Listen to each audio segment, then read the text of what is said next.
Natalie, welcome. Welcome. Episode 8. Welcome back. Yes, I'm super pumped. So episode 8 of Growing Unicorns. Robin, thank you so much for joining us. Robin is the VP of Revenue Marketing over at G2 and just a badass marketer overall. And then Holly, another badass marketer. So just a team of badass here. Robin, do you want to give a little intro for the group? Sure, I would love to. So I am, as you said, VP of Revenue Marketing at G2. By other names, that could be demand gen, growth marketing, whatever. We're the ones responsible for, pipeline and revenue targets. I guess I have a long history in kind of B2B and SaaS marketing, but I started way back as a technical writer, actually. So I used to write technical documentation and online help systems. And I used to sit with like product engineering and QA. And then made the switch to marketing because they found out that I could write. And they were like, wait a minute, let's get her over in marketing because she can actually write about like technical subject matter. And then there was a short stint where I was with a startup that got acquired by Oracle, and I was vested. I had some equity, so I bailed out for a while, and I opened a clothing store in LA. So that was an interesting 4 or 5 year journey away from B2B marketing. And then I met my husband, who owned like a sneaker and streetwear store in LA, and we had kids, blah, blah, blah. And then I went back to SaaS and B2B marketing.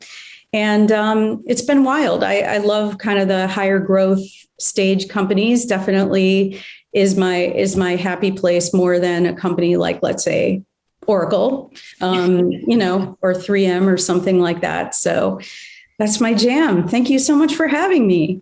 Yeah, absolutely. We're so excited. Holly, do you have anything straight out of the gate, or we can jump right in on some other topics? I noticed this trend of companies having CMO and then 2 main lieutenants. One is revenue marketing, one is product marketing. Two VPs who's like, one is almost like on the numbers and revenue side. One is more on the brand and communication side. Do you see this trend? If you were to organize a marketing team, what would that organization look like? Probably pretty similar to that. I mean, that's how we're structured at G2. We have Amanda as our CMO. I think she just hit her 6-month mark. And then she's hired me and Alina Fu, who's our VP of product marketing, and Palmer Hutchins, who's our VP of brand and communications. And so we're all relatively new, but we're there, each definitely filling different high-level goals for the organization. And I'd say G2 has really been almost like a product-led marketing team from what I've seen in just my 3 or 4 months there. They have just a kick-ass squad of product marketers who have spent a lot of time helping figure out what integrations, because G2 has intent data and it connects with all your different sort of tools in your MarTech stack. And I think they've been very focused on that and less so on actually telling the marketplace that they have intent data. So I think a lot of people think of G2 as like, oh, you set up your profile, you get reviews, hopefully you do pretty well in your category. Maybe if you're lucky, you'll look good in a grid, and you can leverage the content and all that stuff. I think a lot of marketers don't know that they offer intent and that there's all these incredible integrations with your stack. And I think that's because the product marketing team is probably focused on just like thinking about what to build next and aligning with product on that, and hasn't had, a growth team super hyper focused on, telling the story to the marketplace. So I think even just seeing, these new hires at G2 indicates that these are kind of the right folks to have in place to not only like build the right product and be informed by the signals from the marketplace, but also to get the story out there in front of, people that might actually care. And I think before I joined G2, I was with Better Cloud, similar thing, similar structure where strong product marketing team, also super strong demand gen and ABM focused team to make sure that people know the right people are finding out and, getting into your database. Yeah. Yeah. This is really like fascinating topic. The organization structure is one of the most requested topic when I advise founders. It's always like, of course, it depends on the stage of the growth. Initial, like early stage, who's the first marketer we should hire, but also pretty fast, especially after Series B, Series C is like, how do we scale the team? What are the main pillars that we should put together? And then for later stage companies, it's like, okay, if we have a PLG motion, do we have a PLG growth marketer plus a demand gen focused enterprise marketer, or do we have one person, and how do we think about the relationship between PLG and sales led? I'm super curious from Robin. You've worked in tons of organizations in both PLG and sales led, and you advised tons of companies in the space. What would you think about the evolution of a marketing team at different stages? Mm-hmm. I do think I've seen a lot of, what happens between, let's say, 10 million and 50 million ARR looks like one thing. And then, of course, there's the earlier stage, seed round and Series A looks different. But then once you get to sort of 10 million ARR to 50 million, is when you definitely have product-led marketing teams, but that's when they start to think, how are we going to scale this actually and get it into, whether it's like, is there some freemium model or something like that where you tend to focus on more like, let's say, growth marketing versus like that whole demand gen motion where you're thinking about acquisition and middle of the funnel and also even expansion.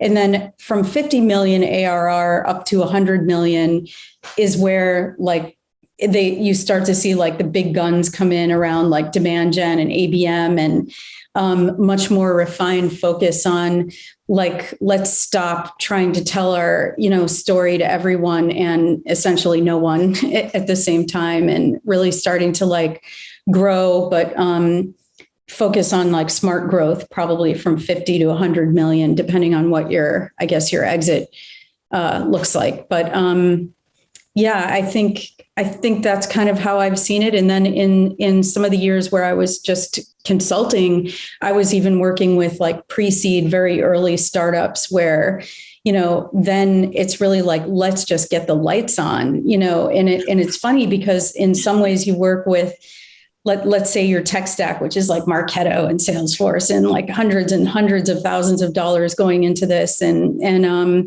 But then you also have an opportunity, like I did, to work with some companies that are like, actually, let's just get autopilot, or let's just get, MailChimp for now, and let's get Unbounce because it's cheap and you can create amazing landing pages all day long, or, Squarespace. So it's like, I kind of also love the progression from the MOPS point of view and the MarTech point of view, from like, this is what a tech stack looks like when you're, seed round to Series A. And then this is what it starts to look like as you grow up and start to scale. Yeah. There's so much I want to follow up with. Okay. All right. So I promise I won't dwell this for too long. But okay. So I'm a Series A. I just raised my, $5-10 million Series A. Like I have been growing organic word of mouth, haven't spent $1 on marketing. Who should be my first marketing hire or like first marketing team? What should that look like?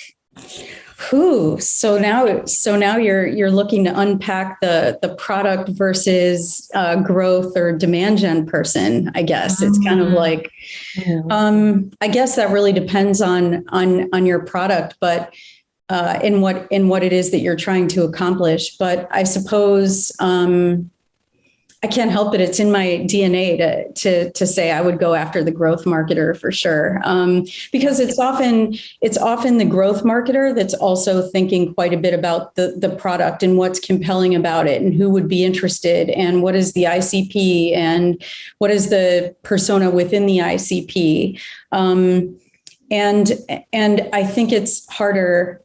I hope product marketers aren't going to watch this and get like super mad, but I feel like it's harder to be a product marketer and know all the growth strategies.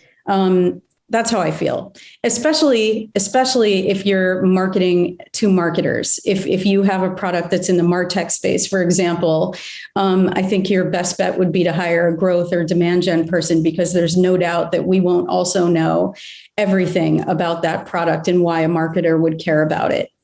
Is that fair? Mm-hmm. Yeah. Like, should that growth marketer also figure out the ICPs and the messaging? I think in the early stage, absolutely. I think even in a later stage, if you have a demand gen team that doesn't, fully understand that, then, there's just no point. You might as well just pack up. I think this brings up a really interesting point, and I would love to pick everyone's brain on this call, but I think a lot of the founders that I talk to, or just like even like CMOs that maybe have come from like bigger orgs, is like, what is the difference between a demand marketer or like a growth marketer? Like, do we hire? I think there are some demand gen marketers who are like tried and true, like sales led ABM, large enterprise motions.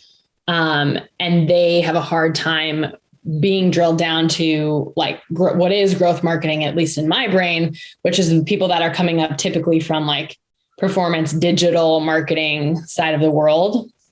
And then throwing in also like the growth hacker, which to me is like not growth marketing. Like that's almost like product growth. Mm-hmm. But I think a lot of the times you see even like job postings where it's like demand gen, and it's like you're asking for like a growth hacker, or, and Holly, I don't know if that's your experience, or Robin, but I'd love to hear from you guys, like how in your brains you help, communicate that to people that are trying to understand the main differences. Yeah, I think for me, I do think of growth marketing job titles as kind of like, let's focus on this, thing. Let's get more freemium download. Let's get more trials. Let's look in our database and figure out how we can move this group of people off of this, version to that version. Where to me, demand gen means everything from acquisition to even expansion of your existing customers. That's kind of how I use it. And like, then lead gen would be just one small like part of that whole motion. But, and I think that, I guess if I were hiring a demand gen marketer, I would expect that person to come in and really have a complete understanding of all the levers and all the tools in the toolkit, and that the job requires aligning with sales and, having the ability to track every stage of the funnel. And if you're kind of on that traditional MQL waterfall situation, like making sure that you're able to track all those funnel stages versus ABM, which might look more like, account engagement and, from unengaged to aware and so on, which is a different funnel and different set of metrics, where as growth folks, and actually there's a couple of like awesome growth marketers on the G2 team that are on my team, are amazing at kind of like looking at, gosh, we have so many people in the G2 database you can imagine. I mean, every tech company has a product, at least one product listed there. But it's like, how many of these folks are on like the freemium sort of free version of G2, which everyone can have? You can come to G2, set up your profile. But the next stage is being able to like customize your profile and put calls to action and content downloads and things like that. How do we get these folks from this to this? I think is kind of where G2's marketing team has been focused, very internal.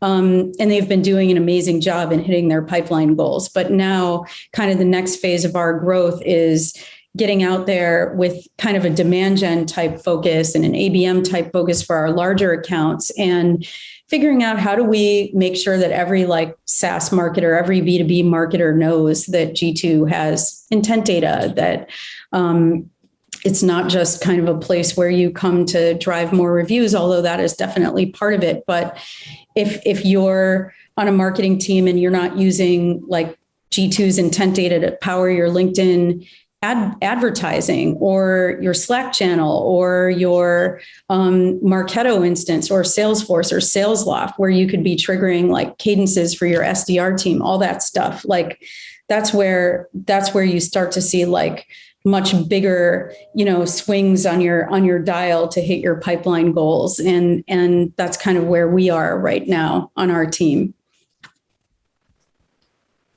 Yeah, that's such a great good point about when do you think about what to focus on, right? So like in early days, you probably focus a lot on the self-serve freemium upgrade motion, and then after you hit a certain ARR, maybe it's like 50 to 100 million, that mark, and you say, okay, let's really focus on the enterprise, the demand gen side of things. Mm-hmm.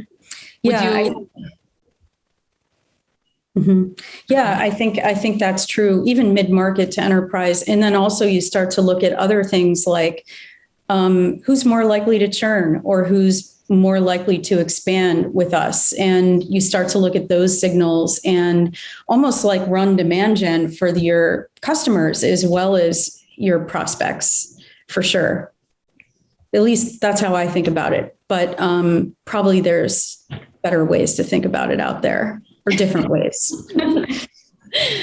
No, I think it also brings a good point up about some of the things that I work through is just like a mentality shift from always thinking net new, which I think much more growth marketing, where like when you move into the demand gen side of the world, it's like, hey, we have all of these low hanging fruit. Like we've already acquired these people. And a lot of the time that growth marketing mentality is like, yeah, but net new versus like, how do we pull these people along the funnel, or even like you said, like expansion and retention, and that being something that I'm also focusing on.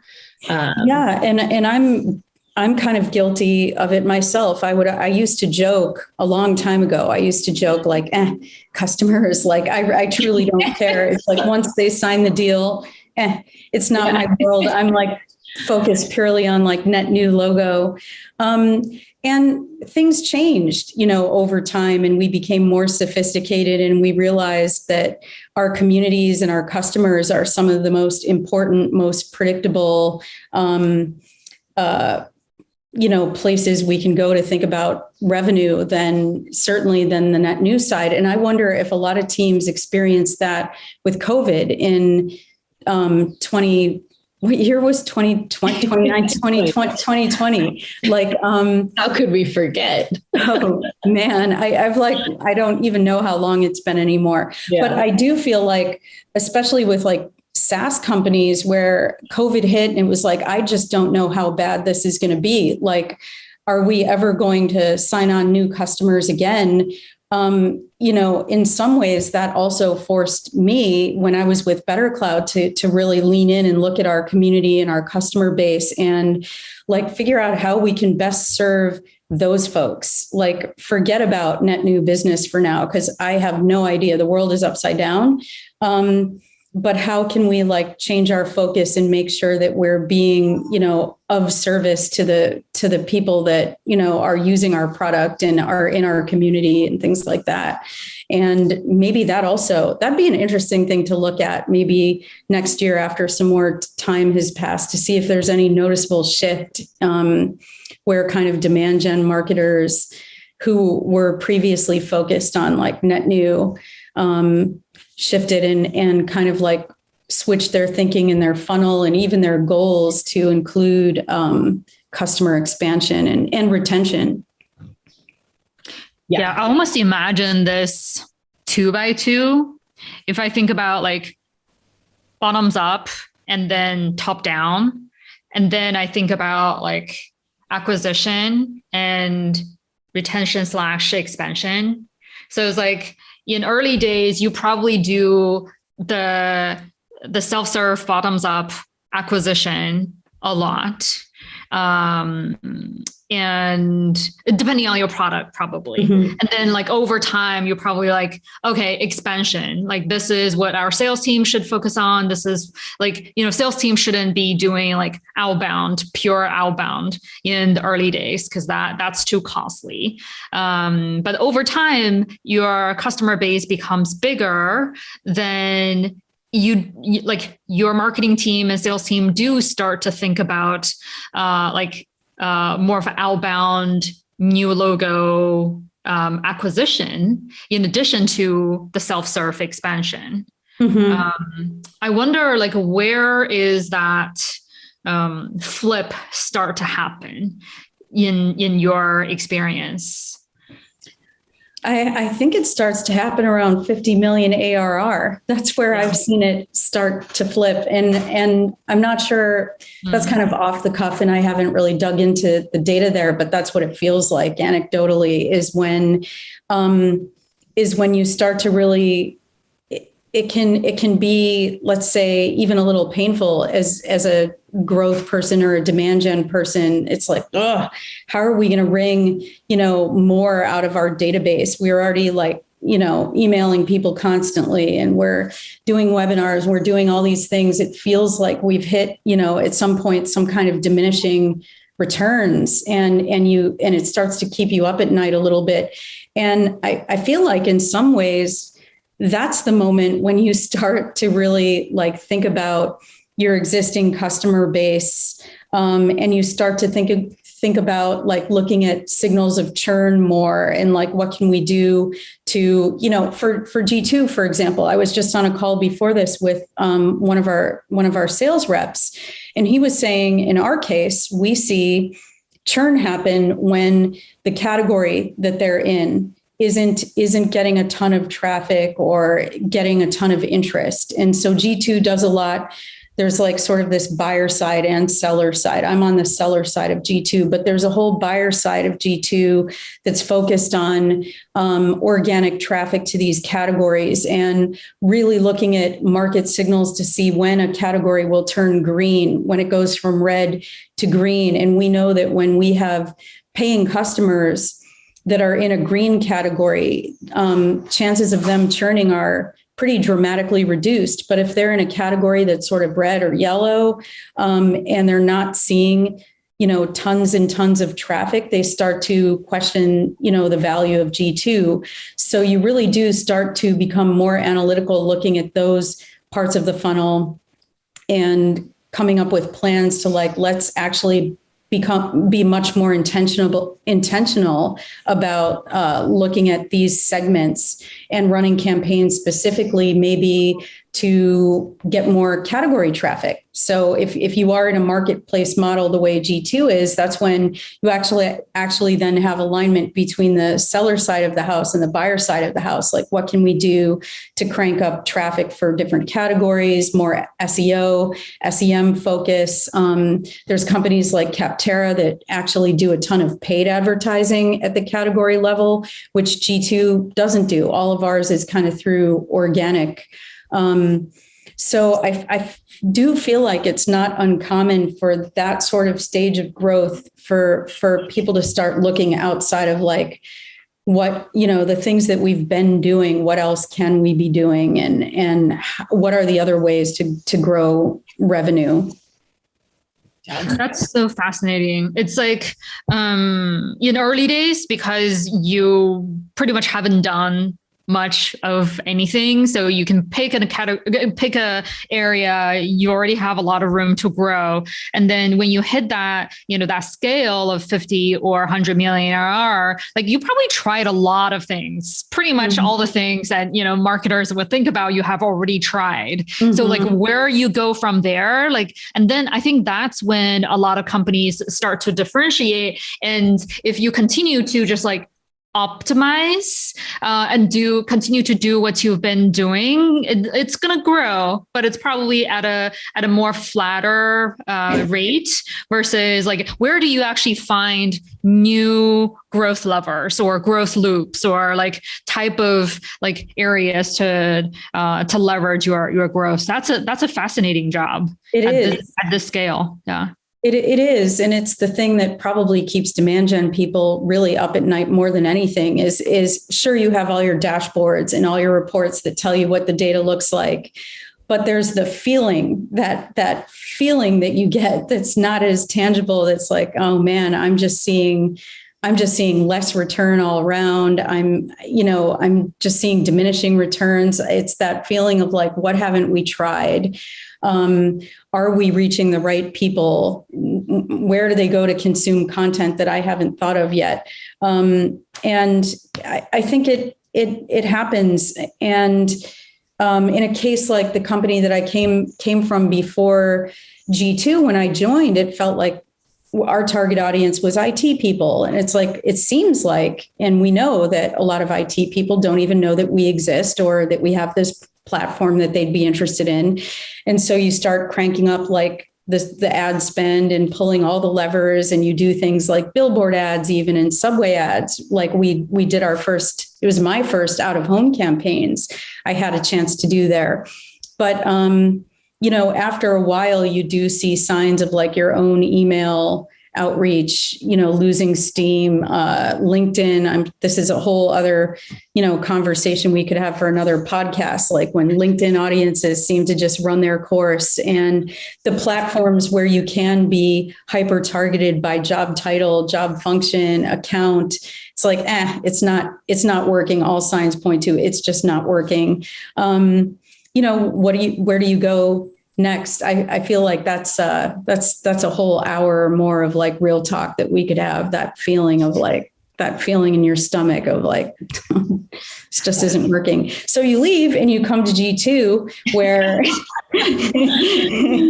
where it's like incredible because there is this world of like influencer marketing, which I think people don't talk a lot about in B2B, and sort of like customer advocacy and things like that, which, on the G2 side is very lucky because you have so many marketing teams sharing their badges and their content. And it's wonderful to be a part of all of that.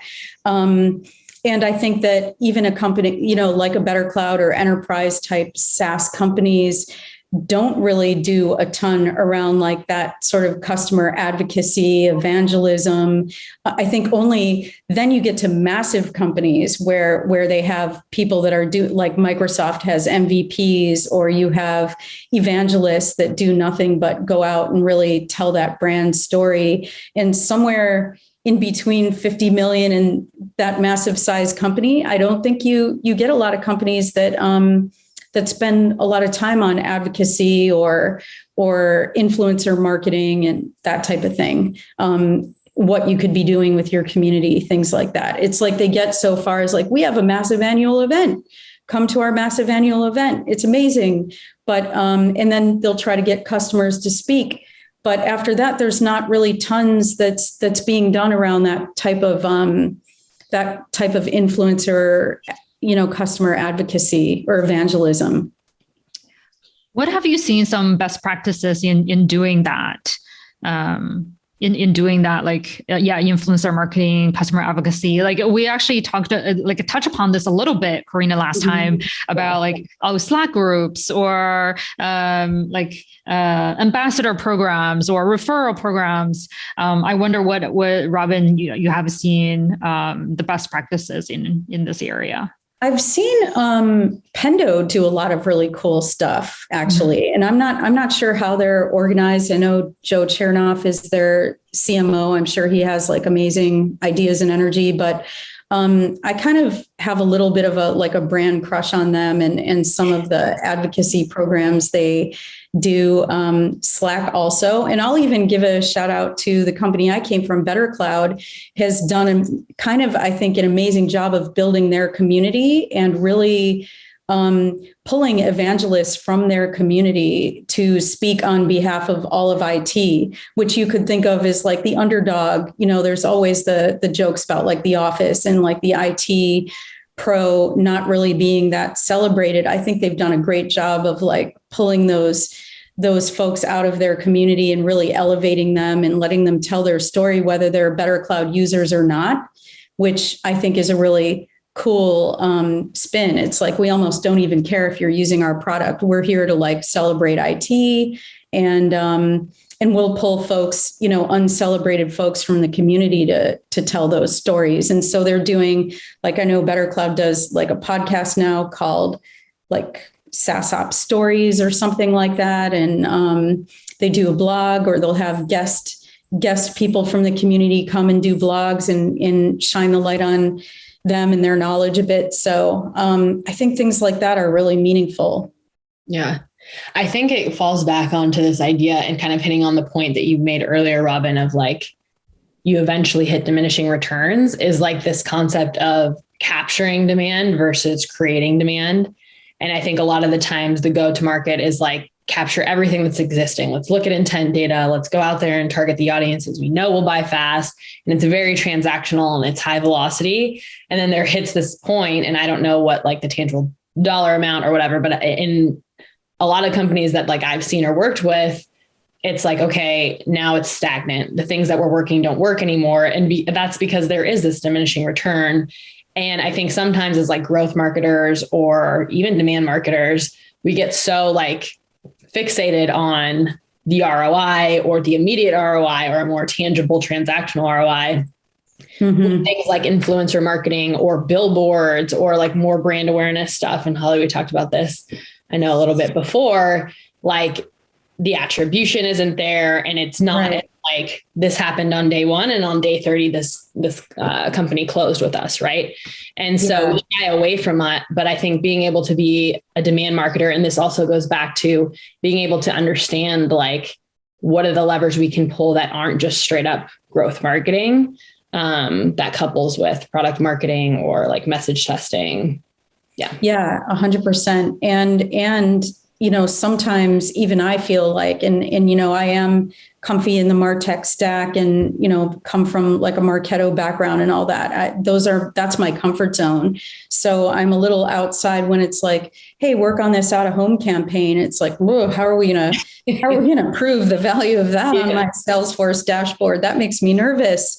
But at the same time, it's like super exciting because sometimes I feel like we've oversteered a little bit, like overcorrect. It's like there needs to be that, that mix between brand marketing where maybe you don't have the attribution, although there are things you can do, with an out of home campaign where you're bringing them back to the community or you're bringing them to a microsite that you set up just for that campaign where you can, be fairly certain that traffic is coming from those like out of home, ads that you're running and things like that. I guess that's how you can be kind of more tie it back to your attribution model. But for me, getting a chance to work on campaigns like that is like super energizing and kind of like moments that you live for where it's like, oh, we can think big and do these incredible things that just help tell our story and get the brand out there, so that we create, an affinity that people want to be a part of, like Slack has done so incredibly well. Who would have thought, like, here we have like an instant messaging platform for like work. Like we haven't had this, for like 10 years already, but they did an incredible job of making people like almost want to signal, like, I use Slack, that's all brand. Holly, where'd you come from? Oh, I can't take credit on those. So we have a fantastic product marketing team, event team, brand team, creative team.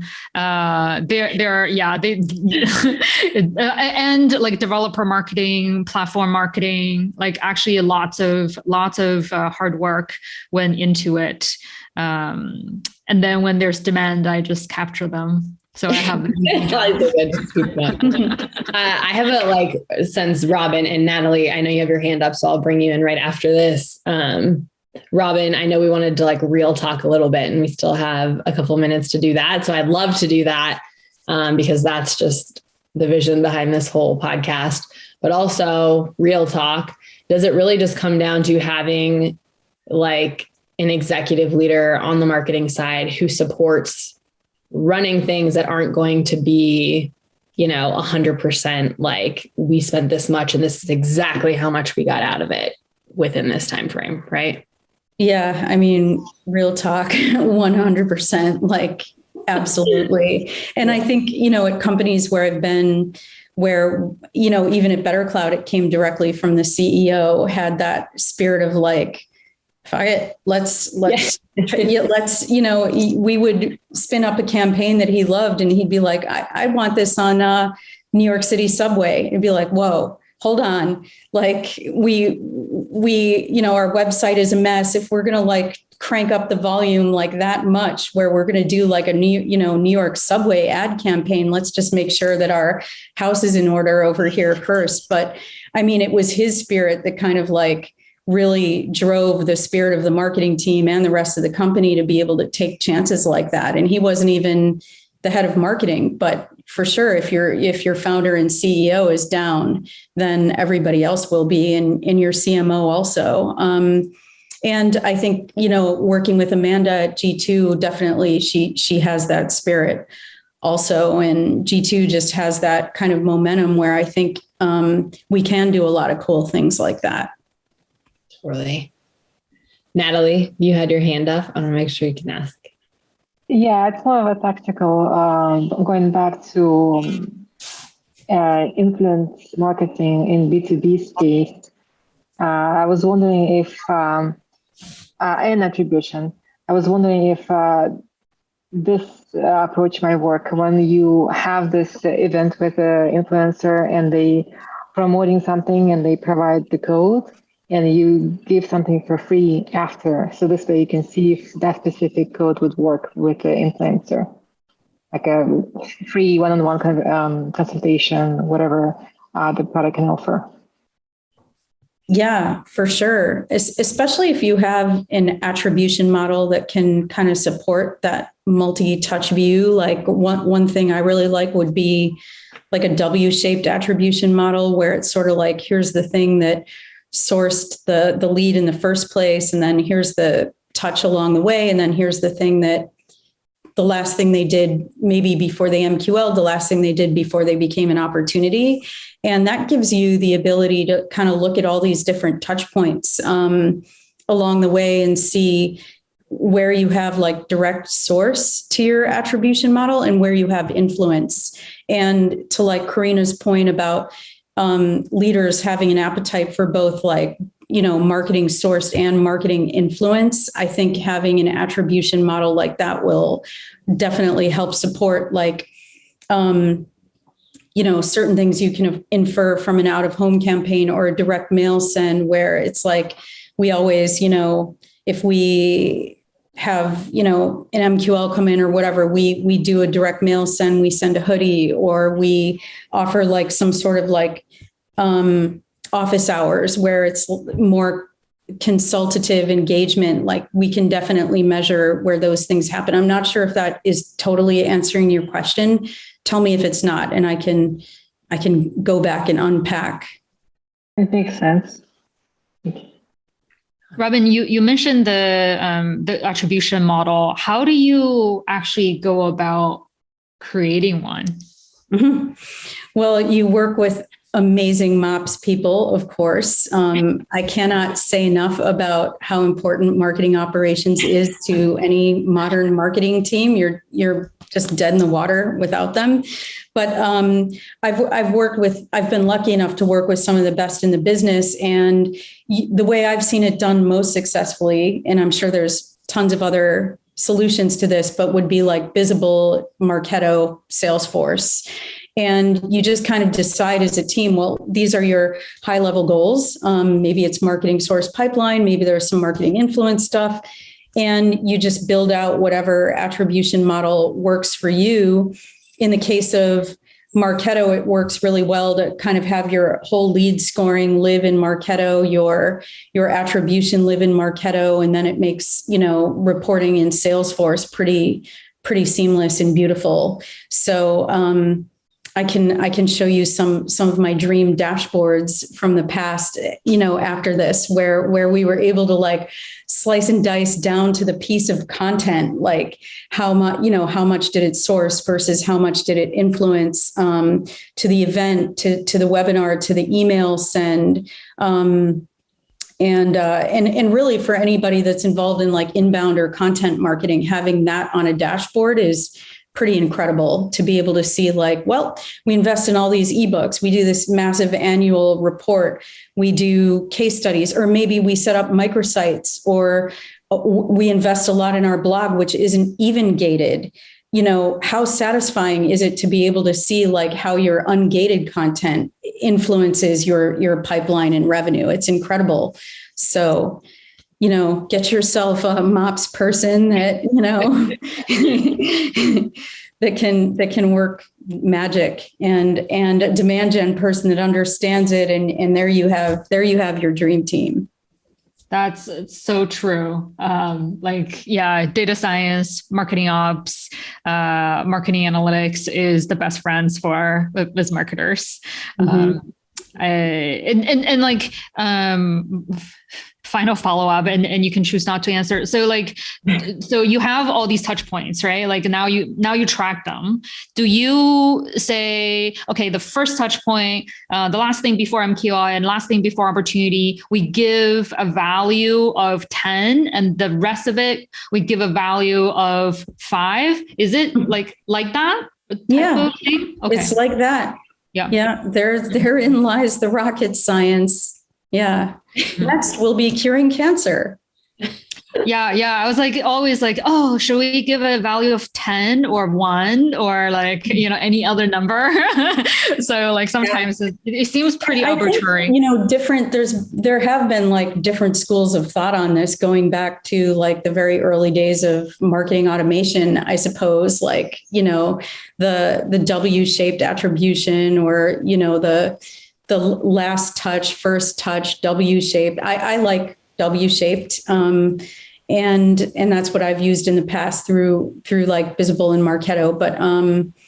But yeah, how they weight, kind of first touch, last touch before opportunity is kind of, I guess, really depends on your goals and your organization and what you're trying to achieve. But that's really all it is. And then figuring out how to weight each of those.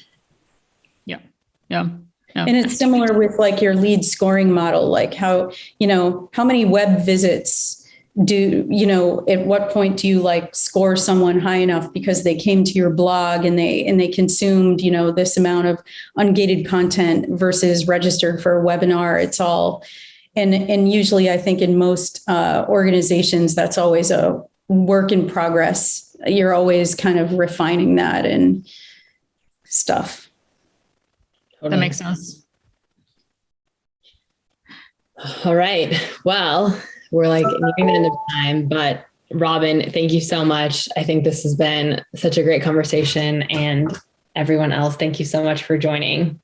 Yeah, I learned so much, and I'm so glad we got a little deeper and tactical in things. And so like in these conversations, sometimes like we talk strategy, but we also talk about tactics and like how we actually do things. And that sometimes is my favorite part.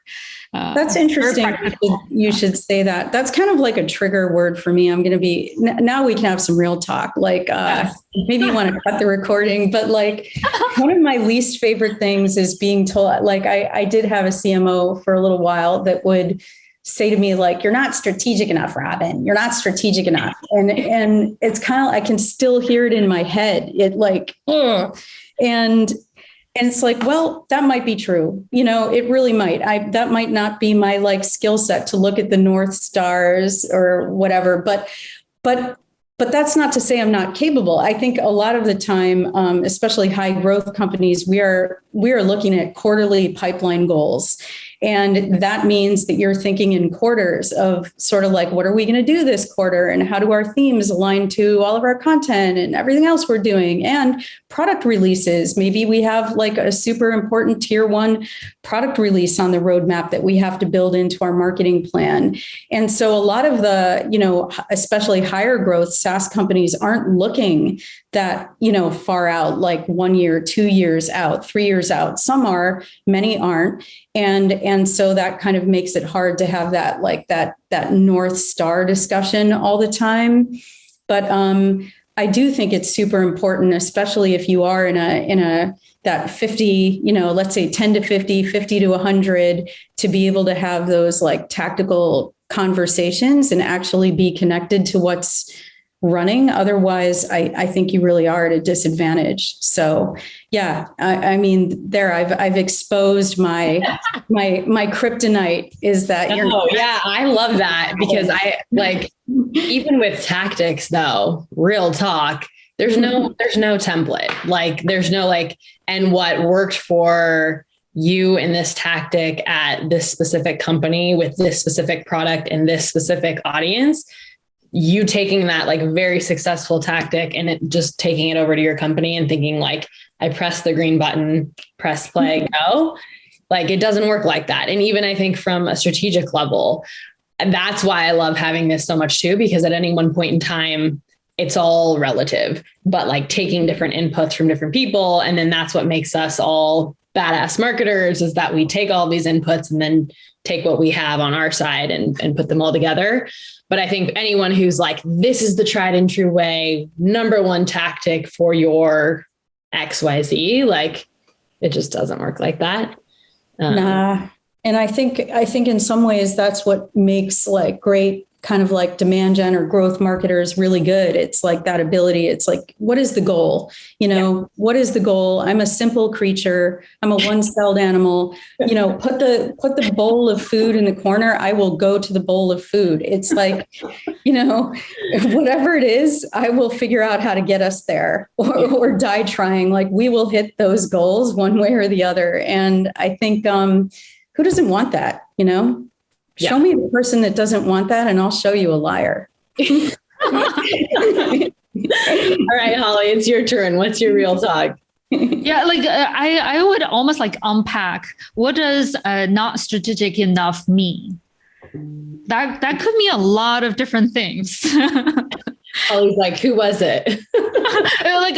like it could be like stakeholder alignment, or it could be like a team organization, or it could be like goal setting, or it could be like finding new growth levers. And all of those could be strategic topics or like areas. Or they could be tactics. Yeah, right. Exactly. Like, well, especially if it was in reference to a time frame, like, oh, you don't think far out enough. Yeah, like also would agree. Cool, we can think that far out. But if you've ever worked at a startup, it's like talking 6 months. Yeah, exactly. Again, everything will be different in 6 months, right? Or it's like that same sort of like, we're going to do all ABM. We only want to go after like these accounts. This is it. These are our 100 accounts. And it's like, you sure you really want to like oversteer like that much and sort of leave out like the rest of the people that might be interested in what you're selling? Okay, cool. Yeah. We'll see how much appetite you have for like absolutely nothing coming into the pipeline, you know? All right. I love it. I love this. Yes. Thank you so much. Episode 8, that was a wrap. Please join us next week. Holly, Robin, Natalie, Alper, thank you so much. Thanks. Thank you, Robin. Thank you, everyone.